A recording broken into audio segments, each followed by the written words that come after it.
My name is Shimon Freundlich. I am the Chabad Shliach to Beijing, China. I'd like to explain to you a little bit about this virus and how it spreads. When somebody coughs, sneezes, or spits, the droplets remain in the air up to 60 seconds at a distance of 3 feet or 1 meter.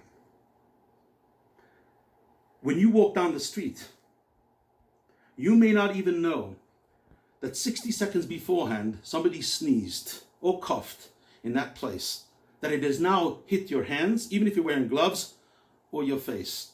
It is for that reason when you come home, the first thing you should do is take your shoes off by the front door. Take your coat and leave it at the front door. Before you touch anything else in your residence, go straight to the sink. Wash your hands with disinfectant soap as well as your face. Those are the two areas that are exposed outdoors. I'm saying this because this concept of outdoor minyanim is a terrible, terrible idea. It is killing people. It is putting people's lives at risk.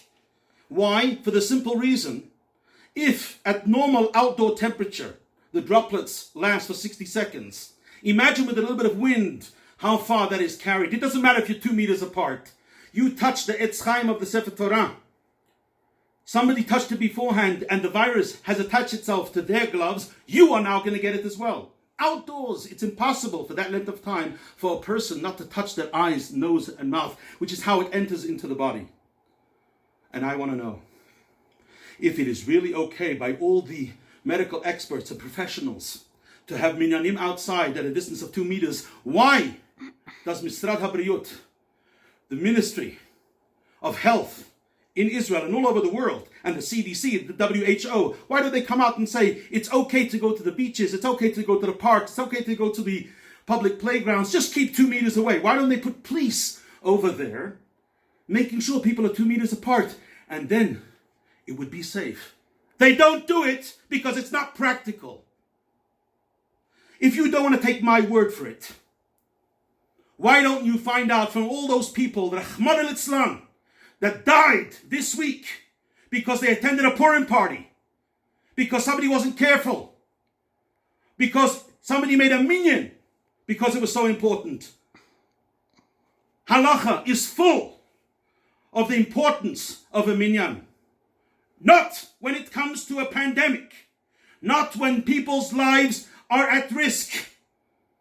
People are dying. But somehow, people have to run to this minyan. Everything else, we push aside. Pikuach nefesh docha hakol. The minyan is also included in hakol. And therefore, I implore you to make sure that you do not do anything reckless, irresponsible, and because you want to, you feel like you want to do it. Understand, God could do anything. He created the world something from nothing. He split the sea.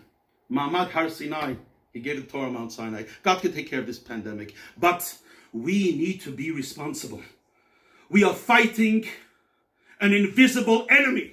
Because you can't see it doesn't mean it doesn't exist. And people say to me, yes, but my rabbi said it's okay. And I want to tell you something. I'm not questioning the knowledge of your rabbi. I'm not questioning his intellect. But I look in this week's parsha, in the Torah. What does the Torah say? Im hakohen hamashiach yecheta, that the anointed Kohen Gadol, if he sinned, yes, inadvertently, he could have made a mistake. The Torah goes further and says, V'im kol hadat b'nei Yisrael yishku, that if the entire congregation of Israel inadvertently made a mistake, how is it possible? Rashi says, what does it mean? Kol hadat Yisrael, it means Sanhedrin. Imagine, we know one of the Sanhedrin that we just read about was Mordechai Tzaddik. Yes, according to Rashi, Mordechai Tzaddik can make a mistake and cause an entire nation to make a mistake. So therefore, I am talking now both to Rabbanim, to Dayanim, to community leaders. I'm talking to the layman, I'm talking to the mitpalel. Understand one thing: if you want to be healthy, if you want to put a stop to this virus, it's only one way. You stay indoors and you'll do it. When I was in China, everybody called me. They wanted to know, how is it that I didn't get infected by the virus? How is it that my community didn't get infected by the virus? And everybody took my word for it then. And everybody wrote up in the newspapers why and how this is possible. Because they trusted what I said. I'm telling you, the same Shimon Freundlich that told that to you then is telling it to you now. And the only way that we are going to go and get rid of it is if there's a total lockdown and you only leave your house for necessities. We are now entering the first Shabbat of Chodesh Nisan. Let it be truly Nisei Nisim, a month of miracles.